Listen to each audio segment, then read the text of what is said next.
everybody, it's Aaron back from Screen Stars, and I'm here once again to do another review for Geek Legion of Doom. And today I'm here to review the 2019 serial killer thriller film Emulator, a film that is written and directed by Michael Jason Allen, who also appears in the film as one of the actors. Now this is a film that focuses on a serial killer from the 1950s who is convicted of his crimes and actually sentenced to death in the 50s. And then the film jumps forward 50 years later, and this serial killer was never put to death, and the reason he was never put to death was he completely turned his life around on the inside. He became something of a scholar. He wrote a number of books, and he got a doctorate, and he actually did a lot of good on the inside and helped a lot of criminals. So we see him at his parole hearing 50 years later, and he's going to be given a chance on the outside as long as he agrees to continue to help in the way he has on the inside, which of course he agrees to do. However, while he is released, it's quite a big news story, and he releases a DVD to coincide with his new book that makes headline news. And there is a budding serial killer that watches this news story and is fascinated by this former serial killer and his MO and the way he used to kill people. And what he used to do was he used to coerce his victims, if you like, to smell some cologne. He used to pretend it was for his girlfriend and wanted to know if it smelled okay, because he wasn't sure. And they would smell it, and then it would instantly knock them unconscious, and then he would stab them once through the heart and then steal their shirt or something. And it was the same MO every single time from this serial killer from the 50s. So this modern day copycat thinks he could do a better job. He thinks he would never be able to get caught if he copied exactly the same thing. And what would happen? What would the police think if he killed people in exactly the same way as this serial killer from the 50s? So that's what he sets out to prove and do. However, there is a police detective hot on this serial killer's trail who actually invites the former serial killer from the 50s, who's completely reformed his life, to help him track down this new serial killer and profile who it is, so that he can help track him down before more innocent lives are put at risk. And this former serial killer agrees to do so. So that's essentially what this film is about. It's like a cat and mouse film, trying to find the serial killer before he kills more people. This police detective with assistance from this former serial killer. Now, what did I think of this film? Well, I thought this film actually had a lot of good ideas going for it.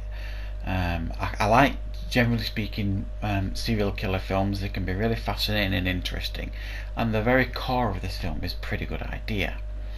However, it's quite a low budget film, this, and it does show at times. The quality of the film, unfortunately, does let it down occasionally. There's some fairly poor sound in relation to some of the dialogue that you struggle to hear sometimes. There are some poor performances by some of the fringe cast members. I think the primary cast members all do a decent enough job here and hold your attention for the majority of the film, even though you would never class their performances as A-list performances. But it does sometimes take you out of the mood of the quality of the film now and again.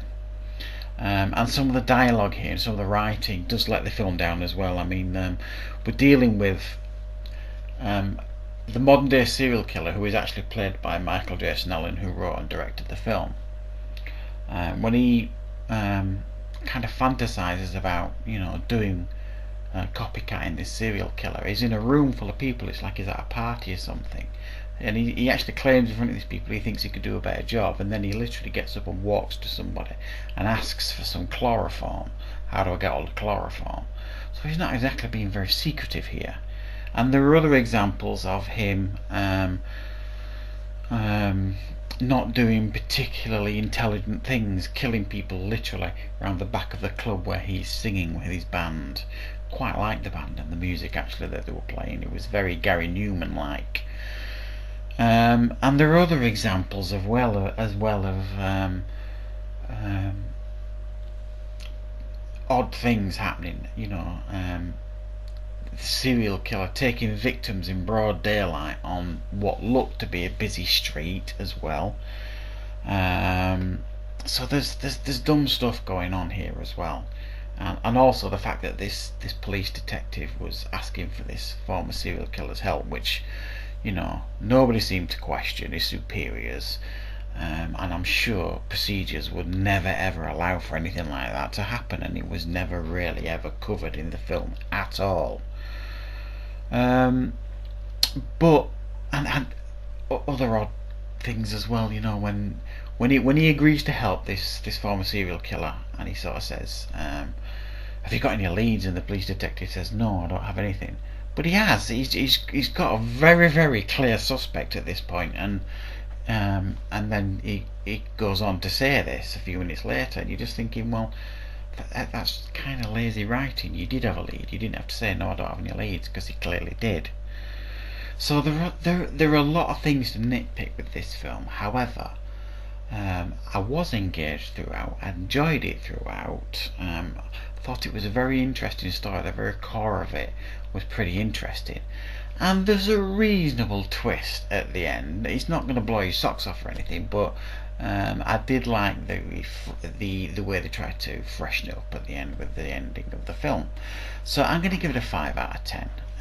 It's watchable, I would say, but I do think if it had been a bit better on the quality, I think the film would definitely have benefited from it as well. So I hope you found this review useful. Thanks for watching, everybody, and of course we'll see you back next time on the channel for more reviews.